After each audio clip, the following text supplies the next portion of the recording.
Livre de Jonas. Chapitre 1. La parole de l'Éternel fut adressée à Jonas, fils d'Amittai. Lève-toi, va à Ninive, la grande ville, et crie contre elle, car sa méchanceté est montée jusqu'à moi. Jonas se leva pour s'enfuir à Tarsis, loin de la présence de l'Éternel. Il descendit à Jaffa, et il trouva un bateau qui allait à Tarsis. Il paya le prix du transport et s'embarqua pour aller avec les passagers à Tarsis, loin de la présence de l'Éternel. L'Éternel fit souffler sur la mer un vent impétueux, et il s'éleva sur la mer une si grande tempête que le bateau menaçait de faire naufrage. Les marins eurent peur.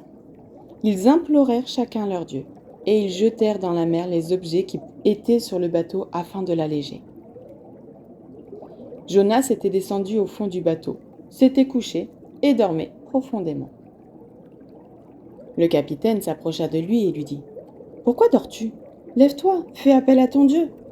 Peut-être voudra-t-il penser à nous et nous ne mourrons pas. » Puis ils se dirent l'un à l'autre : « Venez, tirons au sort pour savoir qui nous attire ce malheur. » Ils tirèrent au sort, et le sort tomba sur Jonas.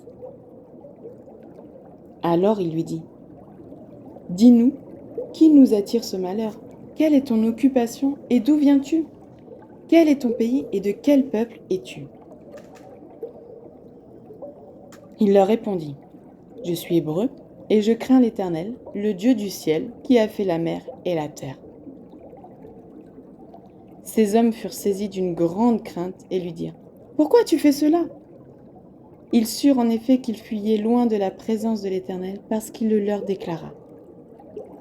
Ils lui dirent : « Que te ferons-nous pour que la mer se calme envers nous ? » En effet, la mer était de plus en plus déchaînée.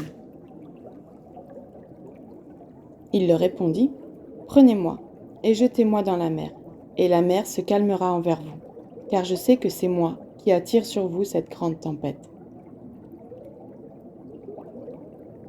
Ces hommes ramèrent pour gagner la terre ferme, mais ils ne purent pas y arriver parce que la mer était toujours plus déchaînée contre eux.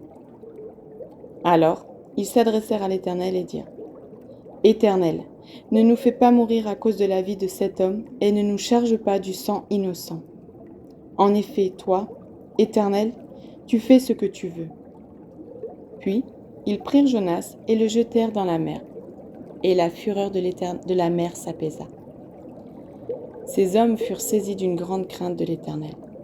Ils offrirent un sacrifice à l'Éternel et firent des vœux. Chapitre 2. L'Éternel fit venir un grand poisson pour avaler Jonas, et Jonas fut 3 jours et 3 nuits dans le ventre du poisson. Du ventre du poisson, Jonas pria l'Éternel son Dieu en disant : « Dans ma détresse, j'ai fait appel à l'Éternel, et il m'a répondu. Du milieu du séjour des morts, j'ai appelé au secours, et tu as entendu ma voix. Tu m'as jeté dans l'abîme, dans les profondeurs de la mer, et les courants m'ont environné. Toutes tes vagues et tous tes flots sont passés sur moi.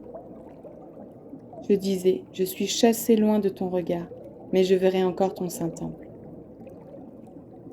L'eau m'a couvert jusqu'à m'enlever la vie. L'abîme m'a enveloppé. Les algues s'enroulaient autour de ma tête.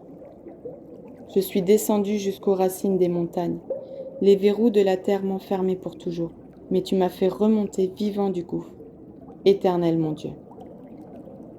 Quand mon âme était abattue en moi, je me suis souvenu de l'Éternel, et ma prière est parvenue jusqu'à toi, dans ton saint temple.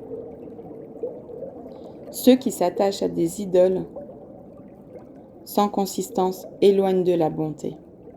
Quant à moi, je t'offrirai des sacrifices avec un cri de reconnaissance. J'accomplirai les vœux que j'ai faits. Le salut vient de l'Éternel. L'Éternel parla au poisson, et le poisson vomit Jonas sur la terre. Chapitre 3. La parole de l'Éternel fut adressée à Jonas une deuxième fois. Lève-toi, va à Ninive, la grande ville, et fais-y la proclamation que je t'ordonne. Jonas se leva et alla à Ninive conformément à la parole de l'Éternel. Or, Ninive était une immense ville. Il fallait 3 jours de marche pour en faire le tour. Jonas fit d'abord dans la ville une journée de marche. Il proclamait : « Dans 40 jours, Ninive sera détruite. » Les habitants de Ninive crurent à Dieu. Ils proclamèrent un jeûne et s'habillèrent de sacs, depuis les plus grands jusqu'aux plus petits. Le roi de Ninive apprit la nouvelle. Il se leva de son trône, retira son manteau, se couvrit d'un sac et s'assit sur la cendre.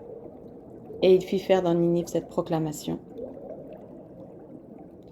Par ordre du roi et de ses grands, que les hommes et les bêtes, les bœufs et les brebis ne goûtent de rien, ne mangent pas et ne boivent pas d'eau.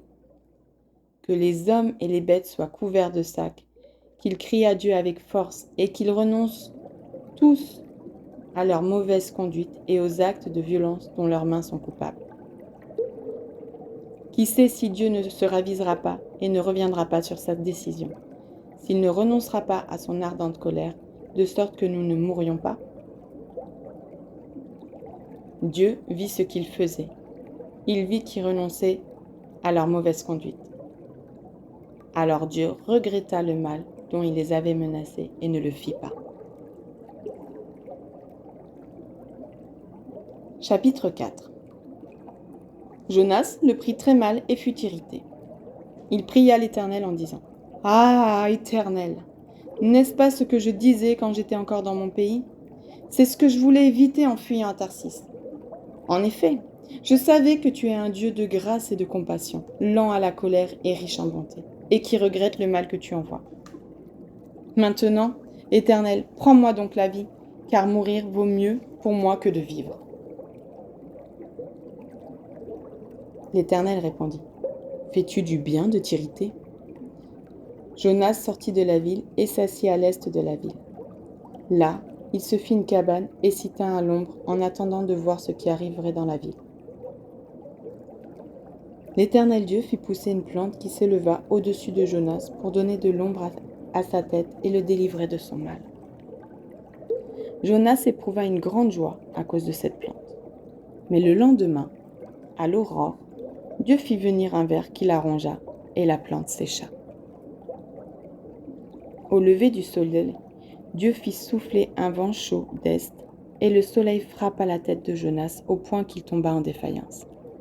Il demanda la mort en disant : « Il vaut mieux pour moi mourir que vivre. » Dieu dit à Jonas : « Fais-tu bien de t'irriter à cause de la plante ? » Il répondit : « Je fais bien de m'irriter jusqu'à la mort. » L'Éternel dit : « Tu as pitié de la plante qui ne t'a coûté aucune peine et que tu n'as pas fait pousser, qui est née d'une nuit et qui a disparu l'autre nuit.